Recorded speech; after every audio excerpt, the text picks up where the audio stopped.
noite, paz e graça. Mais um encontro com vocês, nossos amigos, nossos irmãos, aqui nesse espaço, em nosso lar, em nossa casa, que eu chamo No Caminho com a Graça. Tem nossos irmãos aí que estão inscritos, nossos amigos. Um abraço aí, beijo no coração. Irmão José, sua esposa, irmã Rose. Irmão Celso, sua esposa, irmã Cirlei. Também meu amigo, meu irmão, pastor Jorge Paladura de Matos, ali de Arroio Teixeira, né? Que é aqui natural de Três Forquilhas. Moramos aqui, fomos vizinhos aqui em Terra de Areia por um período. A toda a sua família, também as minhas considerações. A minha esposa que está ali na parte de baixo, em casa, em nosso lar, fazendo alguns trabalhos manuais, que ela gosta muito do seu entretenimento. Hoje é um momento de resguardo e de estar em casa, todo mundo no seu lar.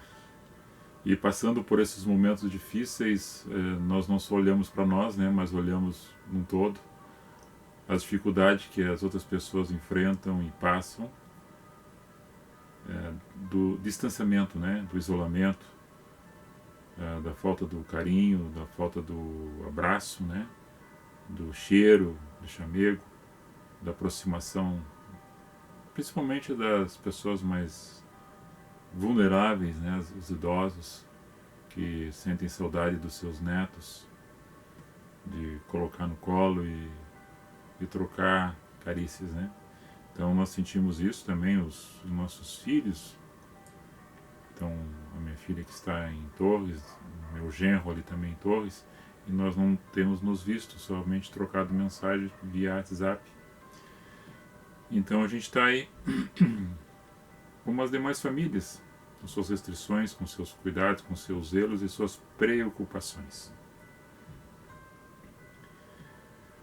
É uma fase, como eu disse na outra ocasião, batendo uma foto da lua, ela cheia, né?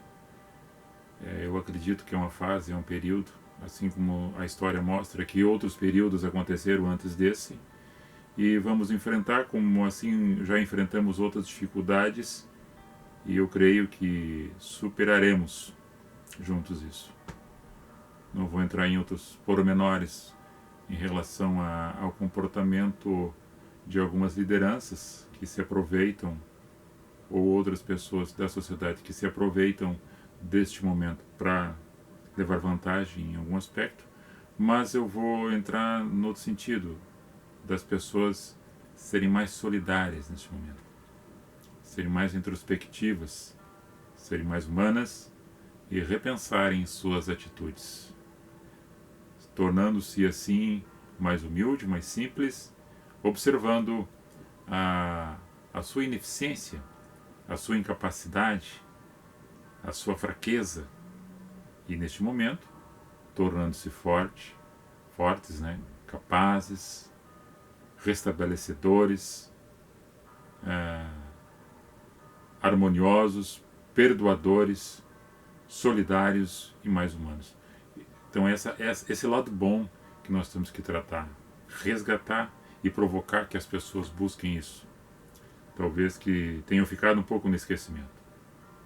Talvez algumas pessoas tenham deixado de exercer a cidadania, a honestidade, vendo quão frágil somos.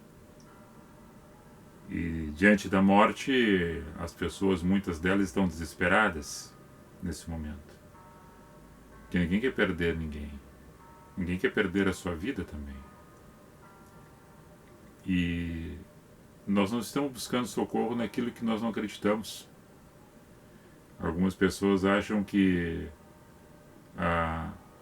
aquele que busca na oração e na fé, na esperança, é simplesmente um supersticioso, ou que está se agarrando àquilo que não vê, no imaginário, que é somente um placebo, ou um ópio para o povo que não vive dentro da ciência.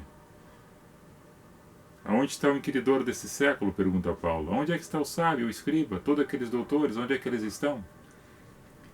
Então, a nossa pequenez, a nossa insignificância diante de tantas máquinas, de tanta internet, de tanta tecnologia, de tantas coisas que diz que o homem foi na Lua, relata isto, né? E onde é que está o homem sábio? Onde é que está o inquiridor desse século? Onde é que está o escriba? Aí Deus, na sua onisciência, onipresença e todo poder, ele diz para mim e para você, tornou-nos a nossa sabedoria em loucura, e a loucura do louco tornou-se sábia, e a mais inteligência do homem na terra é simplesmente uma ignorância para Deus,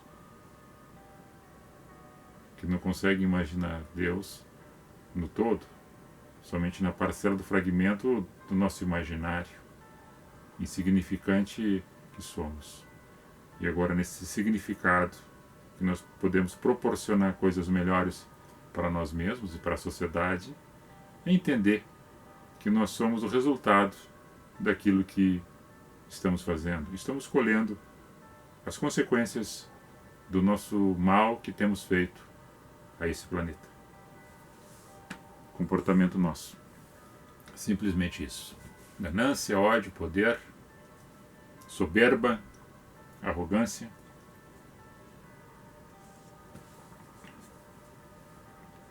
E todos nós vamos tornar pó. Todos nós vamos desaparecer. Alguns já foram, outros foram muito tempo antes do que nós.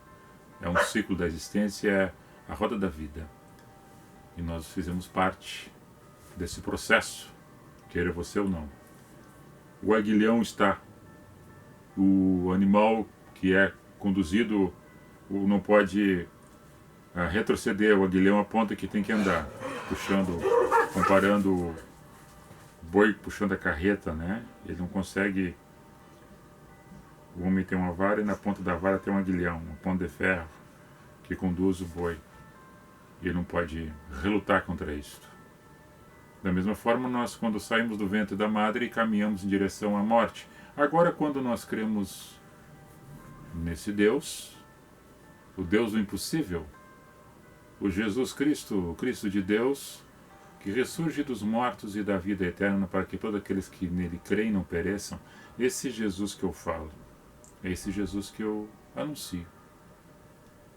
É esse Deus que eu me refiro, que está dentro de cada um de nós. Se não está dentro de você, faça surgir esse Deus dentro de você.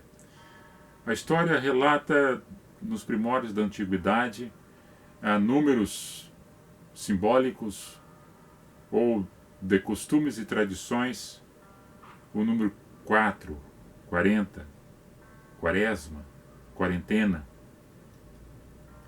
Nós temos desde o início que, segundo Gênesis, o escritor que escreve Gênesis, né, ele fala do dilúvio, Gênesis 7, se não me engano, capítulo 7, do 40 dias e 40 noites que choveu sobre a terra. Nós temos esse relato. Esses são números, são contabilidades. Nós temos os 40 anos que Moisés passou no Egito com o povo, levando para a terra prometida. Nós temos os 40 dias que Moisés ficou no Monte Sinai, ou Monte Horebe, para receber as tábuas da lei. Nós temos nesse mesmo monte a qual Elias caminha em direção a esse Monte Horebe por 40 dias, em direção a esse monte. Nós temos esse fato também. 40 dias caminhando em direção a esse monte. Nós temos o reinado de Saul, que reinou por 40 anos. Nós temos o reinado de Davi, que reinou por 40 anos de paz e de guerra, né? De guerra, Davi, e Salomão, seu filho, por 40 anos de paz. Nós temos esses períodos que durante 40 anos os juízes que antecederam o tempo dos reis também julgavam a terra por 40 anos, e essas turbulências e tribulações que houveram nesse período de 40 anos de juízo sobre o povo de Israel. Nós temos Jonas, que profetizou por 40 dias na cidade de Nínive. Esses números, esses relatos. Nós temos Jesus, que jejuou por 40 dias no deserto. Nós temos 40 dias que ele ficou com os apóstolos ensinando e testificando da sua mensagem depois de ter ressurgido dos mortos. Todas essas passagens dos 40. Depois, agora na tradição romana, nós temos a Quaresma, que antecede os 40 dias da Páscoa, que são, a princípio, são 4 domingos e mais 6 dias, dá 46. 46 dias. Então são números, são simbologias, e hoje nós estamos numa quarentena que já está passando quase desses 40 dias. Então são coisas, são tradições, são culturas, mas esse tem um resultado em cima disso, de cada ocasião. Agora,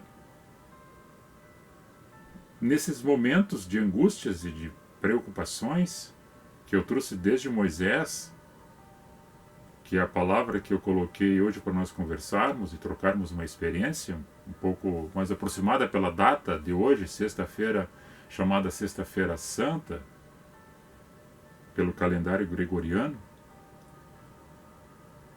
Amanhã é o sábado de Aleluia, e domingo nós temos o domingo de Páscoa.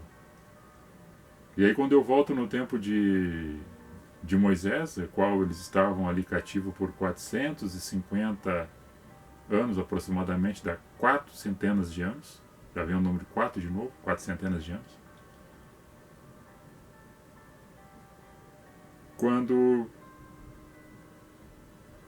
eles saem do Egito por mão forte de Deus, e Moisés é uma liderança, conduzindo aquele povo, atravessam o Mar Vermelho e praticam a Páscoa após passado e se libertam do cativeiro que tinha ficado para trás. E antecedeu esse período das 10 pragas, a última dela foi a morte dos primogênitos, mas quem tinha os umbrais da casa, o símbolo do sangue do Cordeiro, que é o sangue de Cristo na cruz, simbolizando, já naquela época, tudo é mensagem de prefiguração de Cristo. O Antigo Testamento, se você não conseguir ler olhando Cristo, é livro de história e poesia. Se você conseguir transformar essa leitura como chave hermenêutica interpretativa para Cristo, você vai sempre ver Cristo na mensagem, anunciando Cristo, Salvador. Agora, você que só fica dentro da ciência, a ciência, cada vez quando provoca mais o conhecimento, mais se encontra e se aproxima do divino. Porque elas não se confundem, elas se aproximam quando aquele quer provocar o distanciamento. Ela mais conclui-se dentro da verdade. E aí nós vamos caminhando,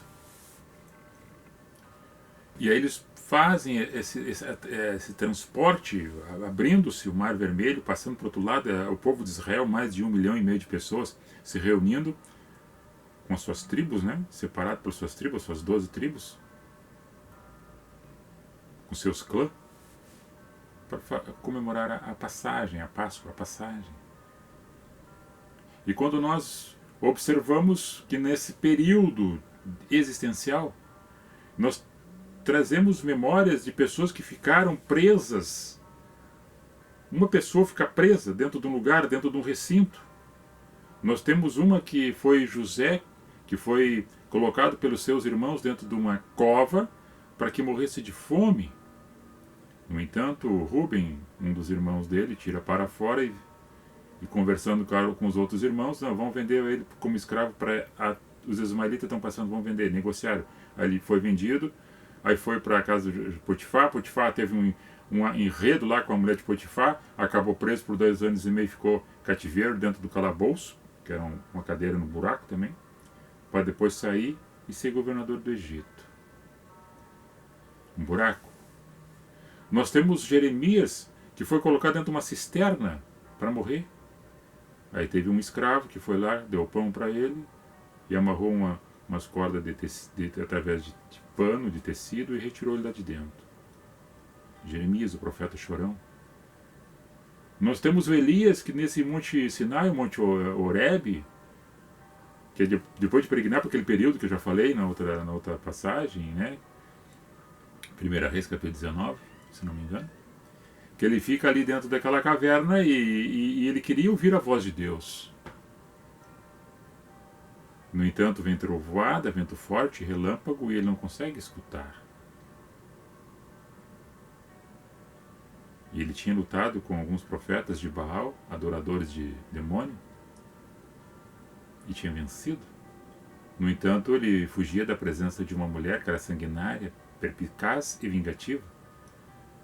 E nessa caverna, quando ele quer escutar a voz de Deus, deu aquele barulho de tormenta, ele não consegue escutar. Quando silencia, Deus chama ele no silêncio. Elias, vem para fora. Saiba tu, Elias, que 7.000 iguais a ti não se curvaram perante Baal, aos demônios, aos deuses estranhos, mas sim me servem. Tu não estás sozinho. E quando chega no Evangelho de João, no capítulo 11, quando Jesus é chamado porque Lázaro estava enfermo, nós observamos que ele era muito amigo de Lázaro. Quando soube que Lázaro tinha morrido, ele olha para o túmulo, onde estava já por 4 dias, a pedra fechando a boca daquela caverna, e ele chora e chama Lázaro para fora. Aí eles removem a pedra e sai Lázaro caminhando. Isso está relatado nos escritos. Acredite você ou não. Então teve pessoas que estiveram dentro de lugares escondidos na escuridão.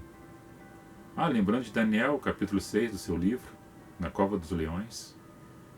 Os leões famintos jejuaram naquele dia, porque um homem de Deus tinha sido colocado para ser devorado.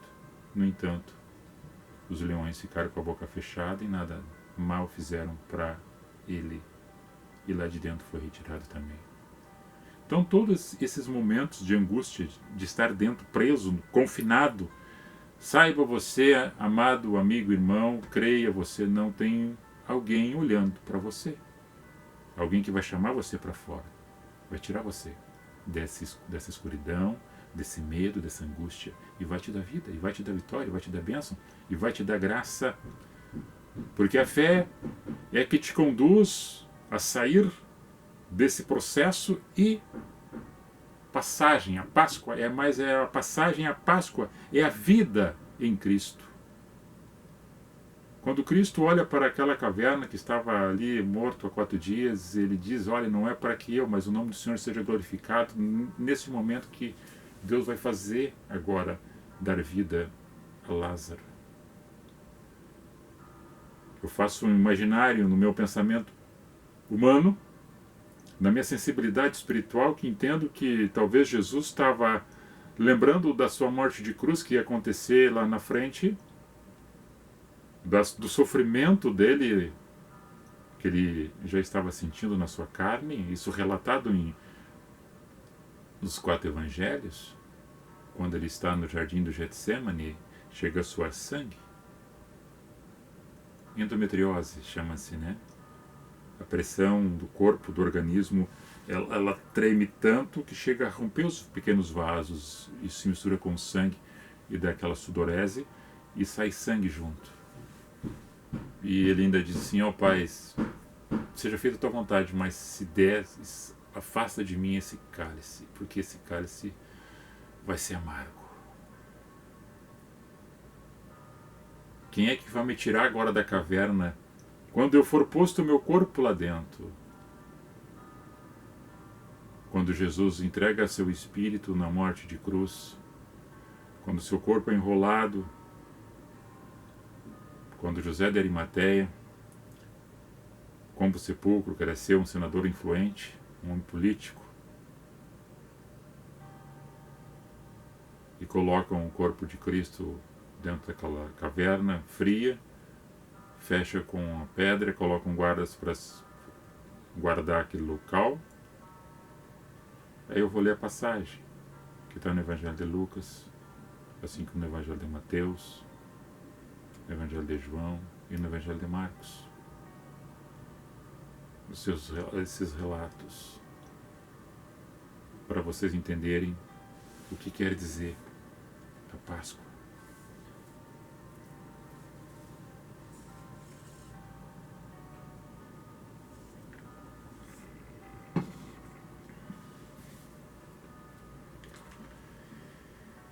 A ressurreição. Lucas 24, a partir do primeiro verso, vou ler alguns versículos. Ele está registrado em Mateus 28 também, Marcos 16 e João 20. No primeiro dia da semana, domingo, né? Primeiro dia da semana é domingo. De madrugada, muito de madrugada, foram elas ao sepulcro, levando as especiarias que tinham preparado. Acharam a pedra do sepulcro removida e, entrando, não acharam o corpo do Senhor Jesus. E aconteceu que, estando elas perplexas a esse respeito, eis que pararam junto delas 2 varões com vestes resplandecentes. E estando elas muito atemorizadas e abaixando o rosto para o chão, eles lhe disseram: por que buscais o vivente entre os mortos? Não está aqui, mas ressuscitou. Até o verso 6, parte A de Lucas 24. A Páscoa. A morte não pôde detê-lo, a morte não pôde segurá-lo. A tumba ficou vazia, a escuridão não conteve a luz, a fraqueza da morte não conteve a força da vida. O amor superabundou aonde estava a intriga, o ódio, a ganância e a inveja. Tudo aquilo que as pessoas tinham para que destruíssem a vida que estava naquele homem que representava o amor, a justiça e a paz. Então eu quero dizer para vocês, amados amigos, irmãos, que a Páscoa é vida em Cristo. É ressurgir dos mortos, é passar o Mar Vermelho, é sair do deserto, é passar pelas pragas e vencer, e sair vitorioso. A Páscoa é essa passagem rápida, de acordo com o teu ponto de vista, e analisando que o tempo para mim pode ser longo, para Deus não. 1 minuto pode ser 1000 anos, e 1000 anos pode ser 1 minuto. Para aquele que tudo fez, creia você ou não? Todas as coisas que aconteceram antes desse tempo aconteceram novamente no tempo que nós estamos. A história em si se repete. De uma forma subjetiva ou metafórica, ela sempre está acontecendo, ela está sempre ressurgindo e nos mostrando o caminho e o que devemos fazer concernente às nossas escolhas, opções da nossa caminhada. E todas elas deveriam conduzir para o nosso entendimento de nós mudarmos a nossa trajetória e nos converter ao amor, à verdade e à justiça, que é a razoabilidade real da nossa existência terrena, pequena, fraca, frágil e passageira. Mas nós passando para o outro lado, nós ressurgindo com Cristo nessa Páscoa, de renascer com esperança, com amor, com fé, com determinação, acreditamos fielmente que a sua mão nos resgata. Não tem caverna que segure, não tem cisterna que nós possamos ficar presos, ou as mais pessoas próximas de nós que queiram nos dar cilada e nos vender como escravo para alguém. Sempre vai ter a mão de Deus nos resgatando, nos tirando, nos dando uma passagem de um momento melhor do qual alguém quisesse nos deixar no esquecimento, ou colocar nós para ser devorados pelos leões, como Daniel. Então, os homens e as mulheres de Deus, no seu momento que enfrentaram as dificuldades e saíram melhor nos momentos mais difíceis na existência deles, hoje, num processo que cada um de vocês está dentro de um quarto, dentro de uma casa, dentro de um apartamento, na reclusão, no confinamento, o Senhor Deus, com a sua mão, vai nos tirar dessa. E vai nos dar essa passagem de uma alegria, de uma Páscoa cheia de amor e com menos chocolate, com mais esperança e menos materialismo, com mais fragilidade, entendendo que na nossa fragilidade nós temos força, assim como Paulo entendeu na sua oração quando pediu para que fosse liberto daquele espinho que machucava ele. No entanto, houve a resposta que ele, na oração que ele já pedia 3 vezes, ele recebe uma resposta talvez que muitos não desejariam receber. E somente isso ele ouviu, de Deus, que a graça de Deus bastava para ele. Essa graça, que é de graça, de uma forma imeritória, que nós possamos fazer qualquer coisa para querer dizer, eu estou caminhando de pé descalço, ou de joelho, ou querendo subir montes, ou subir escadaria, ou vela de 3 metros, ou pagar promessa para A ou para B, nada vai ser maior do que a morte de cruz de Cristo. Se eu fizer qualquer coisa para querer justificar-me perante as bênçãos que recebo, ou as quais que eu busco receber, eu estou desqualificando a morte de cruz de Cristo. Basta eu crer e simplesmente obedecer. E essa obediência é com amor e com temor, não porque um Deus é de pavor ou de castigar a nós mesmos, mas nós nos castigamos a nós mesmos pelas nossas escolhas, opções de fatos que fizemos. E também somos consequências das atitudes de várias pessoas que fazem as escolhas em cima do materialismo, em cima da ganância, da roubalheira, da corrupção e do desvio dos recursos que se deviam colocar realmente nas pessoas menos favorecidas, nas pessoas que precisam de qualidade de vida, de sustentabilidade, nesse mundo globalizado que está aí, onde as pessoas se soberbecem, dizendo assim, eu sei, eu estou aqui, me colocaram, ninguém me toca, eu faço, eu desmando, eu autorizo, eu assino.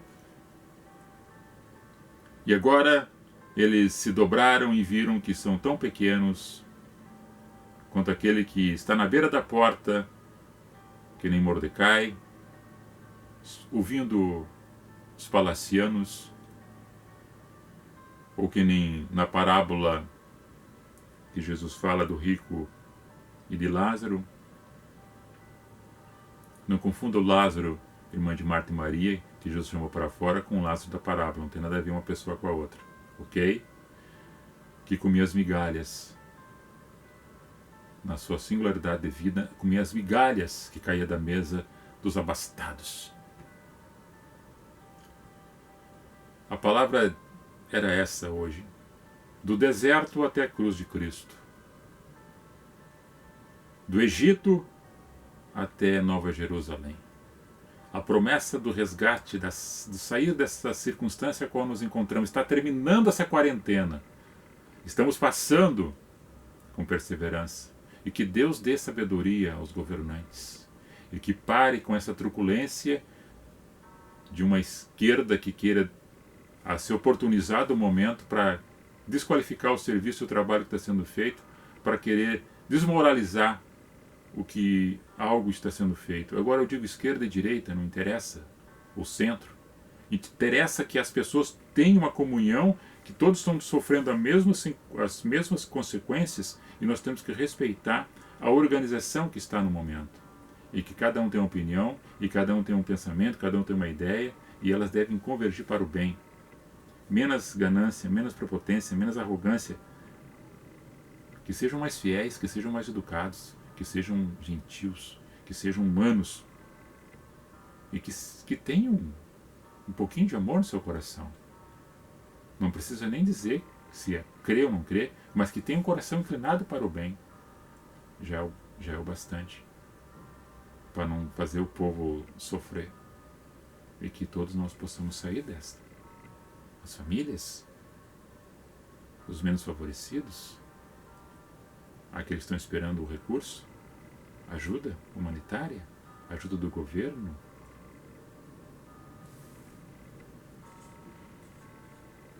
Amados,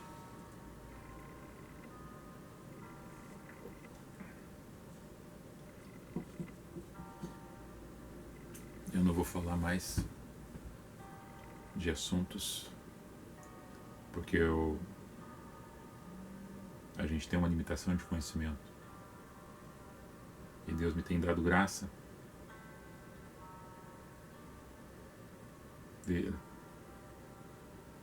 Deus abençoe, tá? Amanhã é dia de reflexão da esperança do novo, da passagem à Páscoa, e que o Jesus, o Cristo de Deus, nasça ou renasça nos corações e nos lares de cada um, e tenham essa percepção. Ele existe, Ele é o Eu Sou, o Yahvé, o Yeshua, o Deus eterno. Ok? Fique na paz aí, Deus abençoe. Vou ver se tem alguém aqui para me falar o nome de vocês que talvez estejam nos acompanhando. Lencina entrou ali. Paz e graça.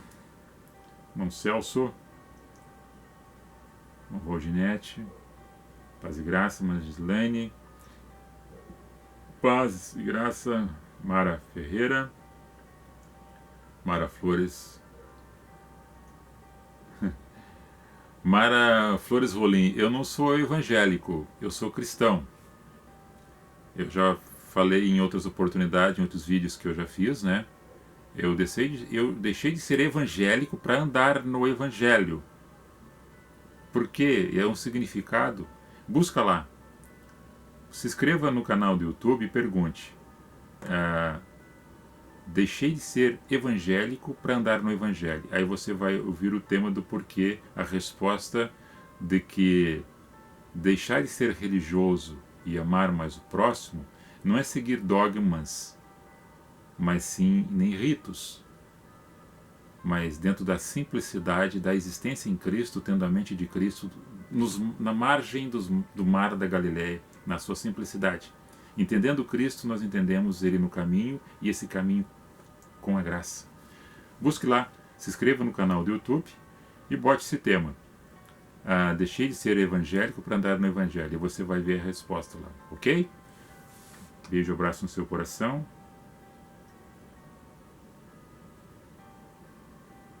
Amém, obrigado pelo carinho, tá? Obrigado pelo seu carinho, Dona Mara Rolim.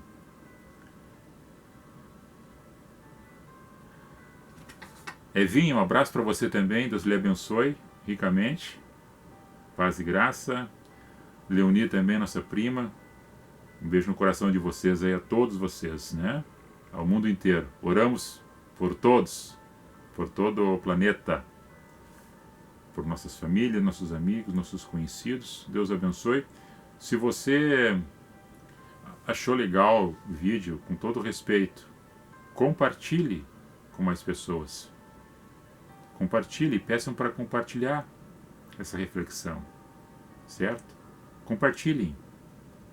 Depois eu boto ali a live do canal do YouTube, e aí vocês possam se inscrever, peçam temas que a gente também aborda, temas específicos do pedido de vocês, e dentro da minha limitação responder perguntas que vocês possam nos perguntar, e assim a gente vai caminhando, ok? Sem placa denominacional.